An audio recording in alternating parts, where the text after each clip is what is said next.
नमस्कार प्रिय भक्तजनों, आपके अपने चैनल शिवा शिष्य कथा पर आपका हार्दिक स्वागत है। तो आइए आज श्रवण कर लेते हैं बृहस्पतिवार व्रत कथा। भारतवर्ष में एक प्रतापी और दानी राजा राज्य करता था। वह नित्य गरीबों और ब्राह्मणों की सहायता करता था, पर यह बात उसकी रानी को अच्छी नहीं लगती थी।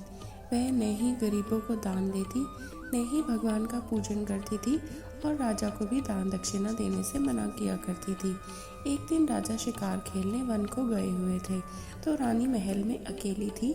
उसी समय बृहस्पति देव साधु वेश में राजा के महल में भिक्षा के लिए गए और भिक्षा मांगी। रानी ने भिक्षा देने से इनकार किया और कहा, हे साधु महाराज, मैं तो दान पुण्य से तंग आ गई हूँ। मेरा पति सारा धन लुटाते रहते हैं। मेरी इच्छा है कि हमारा सब धन नष्ट हो जाए, फिर न रहेगा बांस, न बजेगी बांसुरी। साधु ने कहा, देवी तुम तो बड़ी विचित्र हो।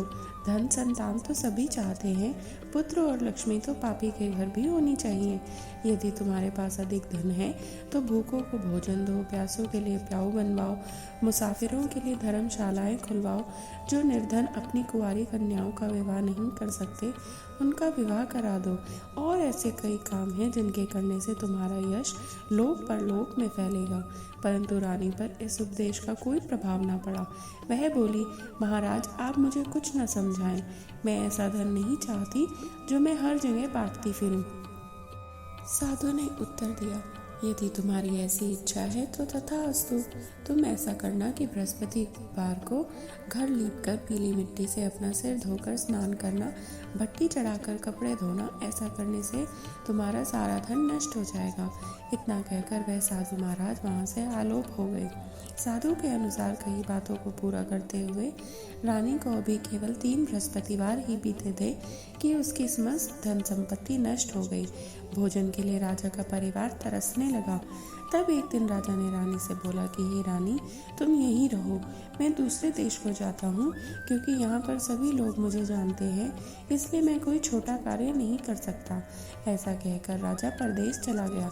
वहाँ वह जंगल से लकड़ी काट कर लाता और शहर में बेचता।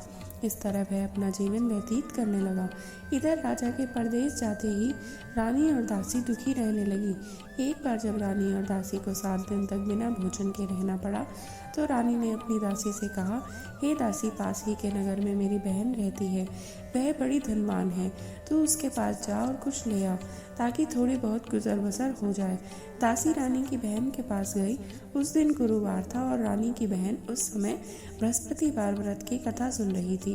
दासी ने रानी की बहन को अपनी रानी का संदेश दिया, लेकिन रानी की बड़ी बहन ने कोई उत्तर नहीं दिया। जब दासी को रानी की बहन से कोई उत्तर नहीं मिला तो वह बहुत दुखी हुई और उसे क्रोध भी आया। दासी ने वापस आकर रानी को सारी बात बता दी। सुनकर रानी ने अपने भाग्य को कोसा। उधर रानी की बहन ने सोचा कि मेरी बहन की दासी आई थी, परंतु मैं उससे कुछ नहीं बोली, इससे वह बहुत दुखी हुई होगी। कथा सुनकर और पूजन समाप्त करके वह अपनी बहन के घर आई और कहने लगी, हे बहन, मैं बृहस्पतिवार का व्रत कर रही थी और उसकी कथा सुन रही थी। तुम्हारी दासी मेरे घर आई, पर जब तक कथा होती है तब तक ना तो उठते हैं और ना ही बोलते हैं, इसलिए मैं कुछ नहीं बोली। कहो, दासी क्यों गई थी? रानी बोली, बहन, तुमसे क्या छिपाऊं, हमारे घर में तो खाने को अनाज तक नहीं है। ऐसा कहते कहते रानी की आंखें भर आई। उसने दासी समेत पिछले 7 दिनों से भूखे रहने की बात अपनी बहन को विस्तार पूर्वक सुना दी। रानी की बहन बोली, देखो बहन, भगवान बृहस्पति देव सबकी मनोकामना को पूर्ण करते हैं। देखो, शायद तुम्हारे घर में अनाज रखा हो। पहले तो रानी को विश्वास नहीं हुआ, पर बहन के आग्रह करने पर उसने अपनी दासी को अंदर भेजा तो उसे सचमुच अनाज से भरा एक घड़ा मिल गया। यह देखकर दासी को बड़ी हैरानी हुई। दासी रानी से कहने लगी, हे रानी, जब हमको भोजन नहीं मिलता तो हम व्रत ही तो करते हैं, इसलिए क्यों ना इनसे व्रत और कथा की विधि पूछ ली जाए, ताकि हम भी व्रत कर सकें। तब रानी ने अपनी बहन से बृहस्पतिवार व्रत के बारे में पूछा। उसकी बहन ने सारी विधि बतलाई और कहा कि बृहस्पतिवार के व्रत में चने की दाल और मुनक्का से विष्णु भगवान को केले की जड़ में पूजन करें और दीपक जलाएं, व्रत कथा सुने और पीला भोजन ही करें। इससे बृहस्पति देव अत्यंत प्रसन्न हो जाते हैं।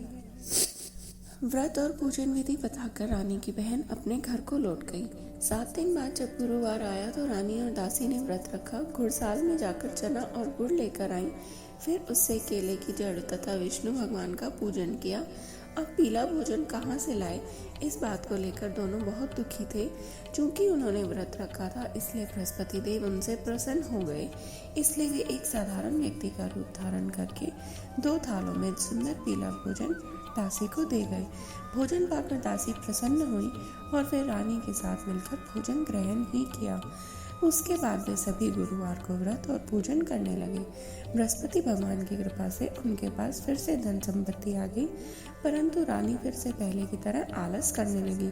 तब दासी बोली, देखो रानी, तुम पहले भी इसी प्रकार आलस्य करती थी। तुम्हें धन रखने में कष्ट होता था, इस कारण सभी धन नष्ट हो गया। और अब जब भगवान बृहस्पति की कृपा से धन मिला है तो तुम्हें फिर से आलस्य होता है। रानी को समझाते हुए दासी कहती है कि बड़ी मुसीबतों के बाद हमने यह धन पाया है, इसलिए इसे हमें दान पुण्य करना चाहिए, भूखे मनुष्यों को भोजन कराना चाहिए और इस धन को शुभ कार्यों में खर्च करना चाहिए, जिससे तुम्हारे कुल का यश बढ़ेगा, स्वर्ग की प्राप्ति होगी और तुम्हारे पितृ भी अत्यंत प्रसन्न होंगे। दासी की बात मानकर रानी अपना धन शुभ कार्यों में खर्च करने लगी, जिससे पूरे नगर में उसका यश फैलने लगा। बृहस्पतिवार व्रत कथा के बाद श्रद्धा के साथ आरती की जानी चाहिए। इसके बाद प्रसाद बांटकर उसे ग्रहण कर लेना चाहिए। एक दिन राजा दुखी होकर जंगल में एक पेड़ के नीचे आसन जमा कर बैठ गया। वह अपनी दशा को याद करके व्याकुल होने लगा। बृहस्पतिवार का दिन था। एकाएक उसने देखा कि निर्जन वन में एक साधु प्रकट हुए। वह साधु वेश में स्वयं बृहस्पति देव थे। लकड़हारे के सामने आकर बोले, हे लकड़हारे, इस सुनसान जंगल में तू चिंता में मग्न क्यों बैठा है? लकड़हारे ने दोनों हाथ जोड़कर प्रणाम किया और उत्तर दिया, महात्मा जी, आप तो सब जानते हैं, मैं क्या कहूँ। यह कहकर रोने लगा और साधु को अपनी आत्मकथा सुनाई। महात्मा जी ने कहा, तुम्हारी स्त्री ने बृहस्पति के दिन बृहस्पति भगवान का निरादर किया है, जिसके कारण रुष्ट होकर उन्होंने तुम्हारी ये दशा कर दी। अब तुम चिंता को दूर करके मेरे कहने पर चलो तो तुम्हारे सब कष्ट दूर हो जाएंगे और भगवान पहले से भी अधिक संपत्ति देंगे। तुम बृहस्पति के दिन कथा किया करो, 2 पैसे के चने मुनक्का लाकर उसका प्रसाद बनाओ और शुद्ध जल से लोटे में शक्कर मिलाकर अमृत तैयार करो। कथा के पश्चात अपने सारे परिवार और सुनने वाले प्रेमियों में अमृत व प्रसाद बांटकर आप भी ग्रहण करो। ऐसा करने से भगवान तुम्हारी सभी मनोकामनाएं पूर्ण करेंगे। साधु के ऐसे वचन सुनकर लकड़हारा बोला, हे प्रभु, मुझे लकड़ी बेचकर इतना पैसा नहीं मिलता जिससे भोजन के उपरांत कुछ बचा सकूं। मैंने रात्रि में अपनी स्त्री को व्याकुल देखा है। मेरे पास कुछ भी ऐसा नहीं जिससे मैं उसकी खबर मंगा सकूं। साधु ने कहा, हे लकड़हारे, तुम किसी बात की चिंता मत करो। बृहस्पति के दिन तुम रोजाना की तरह लकड़ियां लेकर शहर को जाओ। तुमको रोज से दुगना धन प्राप्त होगा, जिससे तुम भली भांति भोजन कर लोगे और बृहस्पति देव की पूजा का सामान भी आ जाएगा। इतना कहकर साधु अंतर्ध्यान हो गए। धीरे धीरे समय व्यतीत होने पर फिर वही बृहस्पतिवार का दिन आया। लकड़हारा जंगल से लकड़ी काटकर किसी शहर में बेचने गया। उसे उस दिन और दिन से अधिक पैसा मिला। राजा ने चना गुड़ आदि लाकर गुरुवार का व्रत किया। उस दिन से उसके सभी कलेश दूर हो गए, परंतु जब दोबारा गुरुवार का दिन आया तो वह बृहस्पतिवार का व्रत करना भूल गया। इस कारण बृहस्पति देव भगवान नाराज हो गए। उस दिन उस नगर के राजा ने विशाल यज्ञ का आयोजन किया था और शहर में यह घोषणा करा दी थी कि कोई भी मनुष्य अपने घर में भोजन न बनावे, न आग जलावे, समस्त जनता मेरे यहाँ भोजन करने आवे। इस आज्ञा को जो न मानेगा उसे फांसी की सजा दी जाएगी। इस तरह की घोषणा संपूर्ण नगर में करवा दी गई। राजा की आज्ञा अनुसार शहर के सभी लोग भोजन करने गए, किंतु लकड़हारा कुछ देर से पहुंचा, इसलिए राजा उसको अपने साथ घर ले गए और ले जाकर भोजन करा रहे थे तो रानी की दृष्टि उस खूंटी पर पड़ी जिस पर उसका हार लटका हुआ था। वह वहां पर दिखाई नहीं दिया। रानी ने निश्चय किया कि मेरा हार इस मनुष्य ने चुरा लिया है। उसी समय सिपाहियों को बुलाकर उसको कारागार में डलवा दिया गया। जब लकड़हारा कारागार में पड़ गया और बहुत दुखी होकर विचार करने लगा कि न जाने कौन से पूर्व जन्म के कर्म से मुझे यह दुख प्राप्त हुआ है, और उसी साधु को याद करने लगा जो जंगल में मिला था। उसी समय तत्काल बृहस्पति देव साधु के रूप में प्रकट हुए और उसकी दशा को देखकर कहने लगे, लगे, अरे मूर्ख, तूने बृहस्पति देव की कथा नहीं करी, इस कारण तुझे दुख प्राप्त हुआ है। अब चिंता मत कर, बृहस्पतिवार के दिन कारागार के दरवाजे पर 4 पैसे पड़े मिलेंगे, उनसे तू बृहस्पति देव की पूजा करना, तेरे सभी कष्ट दूर हो जाएंगे। बृहस्पतिवार के दिन उसे 4 पैसे मिले। लकड़हारे ने कथा कही। उसी रात्रि को बृहस्पति देव ने उस नगर के राजा को स्वप्न में कहा, हे राजा, तुमने जिस आदमी को कारागार में बंद कर दिया है वह निर्दोष है, वह राजा है, उसे छोड़ देना। रानी का हार उसी खूंटी पर लटका है, अगर तू ऐसा नहीं करेगा तो मैं तेरे राज्य को नष्ट कर दूंगा। इस तरह रात्रि के स्वप्न को देखकर राजा प्रातःकाल उठा और खूंटी पर हार देखकर लकड़हारे को बुलाकर क्षमा मांगी तथा लकड़हारे को योग्य सुंदर वस्त्र आभूषण देकर विदा किया। बृहस्पति देव की आज्ञा अनुसार लकड़हारा अपने नगर को चल दिया। राजा जब अपने नगर के निकट पहुंचा तो उसे बड़ा आश्चर्य हुआ। नगर में पहले से अधिक बाग, तालाब, कुएं तथा बहुत सी धर्मशाला, मंदिर आदि बन गई है। राजा ने पूछा, यह किसका बाग और धर्मशाला है? तब नगर के सब लोग कहने लगे, यह सब रानी और बांदी के हैं। तो राजा को आश्चर्य भी हुआ और गुस्सा भी आया। तब रानी ने यह खबर सुनी कि राजा आ रहे हैं तो उन्होंने बांदी से कहा, हे दासी, देख, राजा हमको कितनी बुरी हालत में छोड़ गए थे, हमारी ऐसी हालत देखकर कहीं वे लौट ना जाए, इसलिए तू दरवाजे पर खड़ी हो जा। आज्ञा अनुसार दासी दरवाजे पर खड़ी हो गई। राजा आए तो उन्हें अपने साथ लिवा लाई। तब राजा ने क्रोध करके अपनी रानी से पूछा कि यह धन तुम्हें कैसे प्राप्त हुआ है?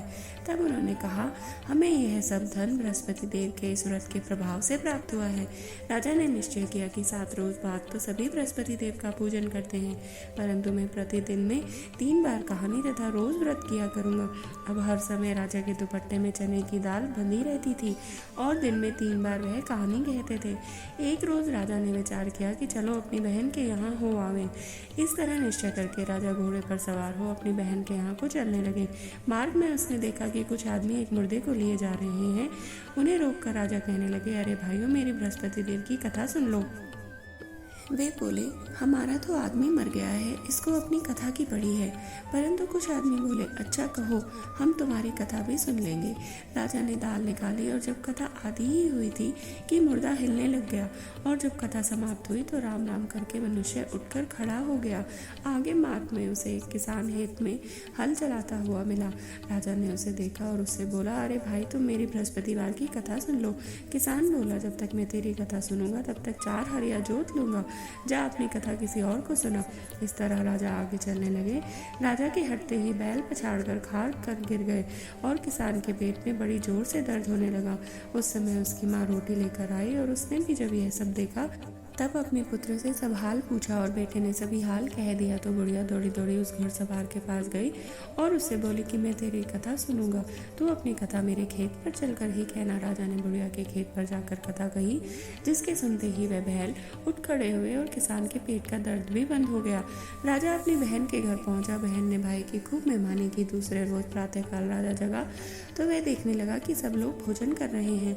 राजा ने अपनी बहन से कहा कि ऐसा कोई मनुष्य नहीं है जिसने भोजन ना किया हो और मेरी बृहस्पतिवार की कथा सुन ले। बहन बोली, हे भाई, ये देश ही ऐसा है, पहले यहाँ लोग भोजन करते हैं, बाद में अन्य कोई काम करते हैं। अगर कोई पड़ोस में हो तो देख आओ। वह ऐसा कहकर देखने लगी, परंतु उसे कोई ऐसा व्यक्ति नहीं मिला जिसने भोजन न किया हो। अतः वह एक कुम्हार के पास गई जिसका लड़का बीमार था। उसे मालूम हुआ कि उसने यहाँ 3 रोज से किसी ने भी भोजन नहीं किया है।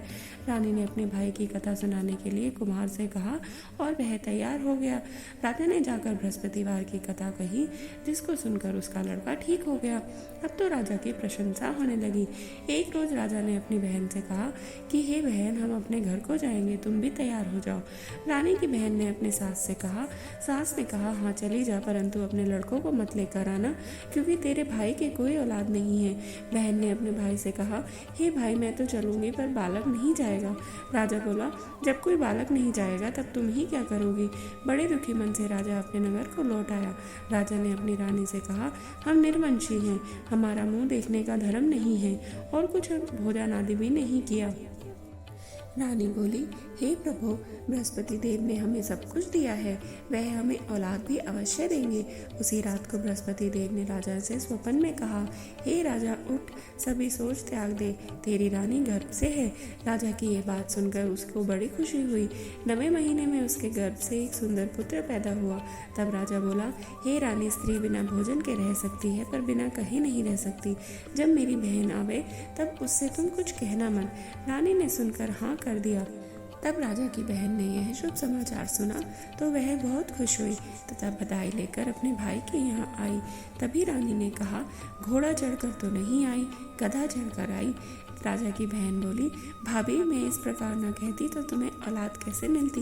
बृहस्पति देव ऐसे ही हैं, जैसे जिसके मन में कामनाएं हैं सबको पूर्ण करते हैं। जो सद्भावना पूर्वक बृहस्पतिवार का व्रत करते हैं एवं कथा पढ़ते हैं अथवा सुनते हैं और दूसरों को सुनाते हैं, बृहस्पति देव उनकी सभी मनोकामना पूर्ण करते हैं। भगवान बृहस्पति देव उसकी सदैव रक्षा करते हैं। संसार में जो मनुष्य सद्भावना से भगवान जी का पूजन व्रत सच्चे हृदय से करते हैं तो उनकी सभी मनोकामनाएं वो पूर्ण करते हैं।